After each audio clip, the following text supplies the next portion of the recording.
Pekan 4 Prapaskah, Minggu Laetare. Saudara-saudari, marilah kita mendengarkan renungan dengan judul Bersukacitalah dan bergembiralah, yang berdasarkan pada Injil Lukas bab 15 ayat 32. Kita patut bersukacita dan bergembira karena adikmu telah mati dan menjadi hidup kembali. Ia telah hilang dan didapat kembali. Dalam nama Bapa dan Putra dan Roh Kudus. Amin. Saudara-saudari terkasih dalam nama Tuhan Yesus Kristus. Hari Minggu keempat dalam masa Prapaskah sering disebut dengan Minggu Laetare atau Minggu Sukacita. Dalam masa Advent juga ada padanannya, yaitu Minggu ketiga yang disebut dengan Minggu Gaudete. Pada hari Minggu ini, gereja mengarahkan umat untuk pengharapan di tengah-tengah pantang, puasa, dan tobat yang sedang dilakukan selama 40 hari menjelang Paskah. Dalam antifon pembukaan atau lagu pembuka dalam perayaan Ekaristi hari ini disarankan untuk menyanyikan ayat-ayat dari Yesaya 66 ayat 10 dan 11 yang dimulai dengan kata Laetare Yerusalem, yang artinya bersukacitalah hai Yerusalem. Suasana sukacita yang diwartakan oleh Nabi Yesaya dapat kita temukan gemanya dalam bacaan Injil hari ini.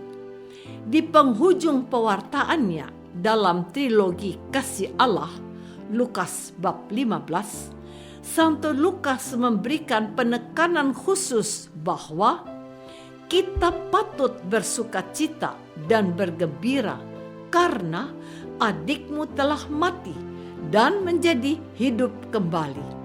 Ia telah hilang dan didapat kembali. Sukacita yang harus digaungkan dan diwartakan karena seorang anak hilang telah ditemukan kembali.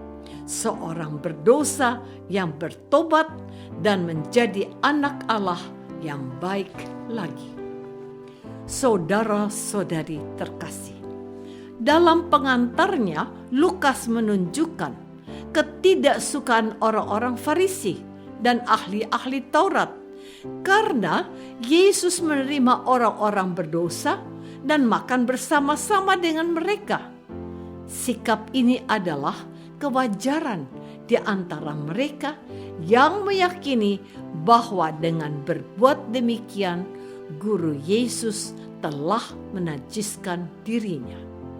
Sungut-sungut mereka tidak ditanggapi langsung oleh Yesus, tetapi Tuhan Yesus menyampaikan 3 perumpamaan sekaligus, yaitu tentang domba yang hilang, dirham yang hilang, dan anak yang hilang. Ketiga perumpamaan itu diakhiri dengan kata sukacita. Aku berkata kepadamu, demikianlah juga akan ada sukacita di surga karena satu orang berdosa bertobat. Lukas bab 15 ayat 7, 10, dan 32. Kegembiraan dan sukacita yang mau dikatakan kepada orang Farisi dan ahli Taurat harusnya diungkapkan oleh mereka. Mengapa kamu tidak bergembira kalau ada orang berdosa bertobat? Injil tentang anak yang hilang yang diwartakan oleh gereja hari ini secara detail mencoba mendramatisasikan cara pandang Yesus dan sikap orang Farisi dan ahli Taurat yang saling bertentangan.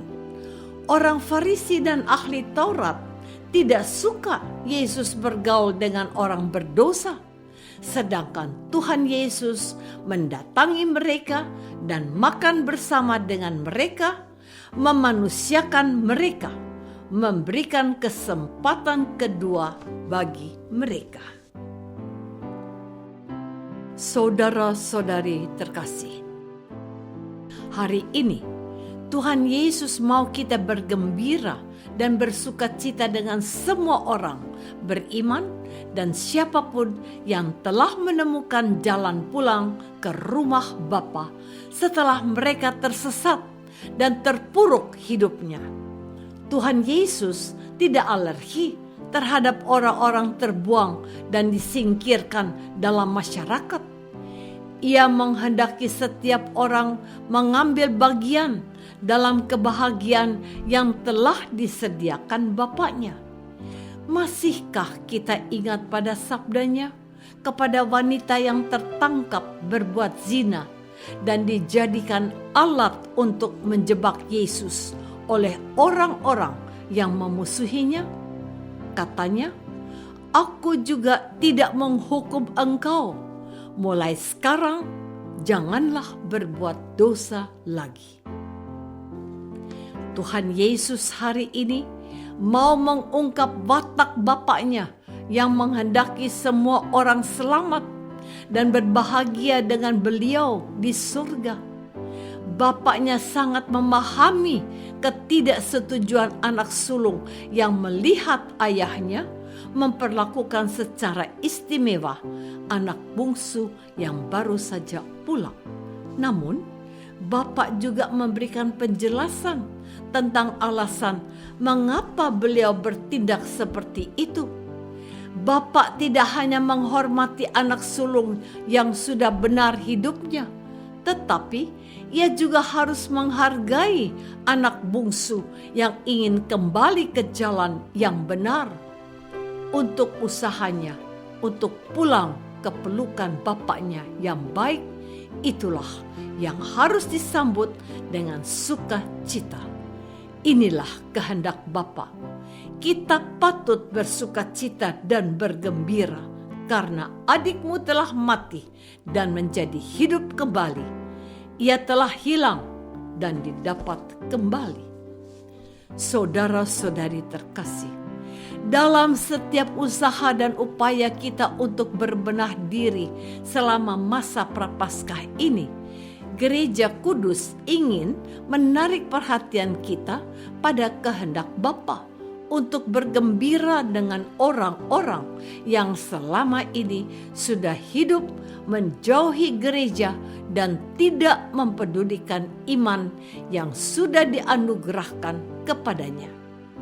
Kita tidak hanya diundang untuk bertobat secara pribadi, tetapi juga mengusahakan untuk pertobatan orang-orang yang mungkin saja hidupnya tidak sesuai dengan yang diharapkan oleh Tuhan.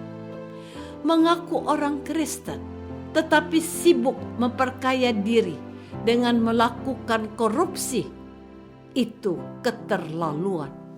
Mengaku orang Kristen, tetapi tidak berlaku adil dan menghina orang miskin dan tersingkir.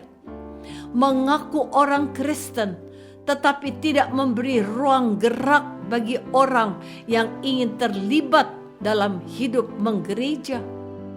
Mengaku orang Kristen, tetapi tidak mau berbagi dengan orang yang hidup dalam kekurangan. Mereka ini seperti anak sulung yang hanya memikirkan dirinya sendiri dan puas dengan dirinya karena merasa sudah taat pada perintah-perintah Bapaknya. Tuhan tidak mau hal itu menjadi sikap hidup kita sebagai orang beriman. Kita harus bergembira dan bersukacita kalau ada orang berdosa bertobat dan menjadi orang yang lebih baik. Bersukacitalah dan bergembiralah senantiasa seperti malaikat di surga karena seorang yang bertobat. Apakah aku tidak hanya memikirkan keselamatanku sendiri? Apakah aku juga berusaha membantu orang lain yang berdosa untuk bertobat dan menjadi orang baik? Marilah kita berdoa. Bapa yang Maha Baik, betapa baiknya hatimu, sehingga Yesus juga menghendaki pertobatan orang berdosa. Ajarilah kami bergembira karena pertobatan saudara kami yang sesat jalan selama ini, demi Kristus Tuhan dan pengantara kami. Amin. Semoga kita semua selalu dinaungi dan dibimbing oleh berkat Allah yang Maha Kuasa, Bapa dan Putra dan Roh Kudus. Amin.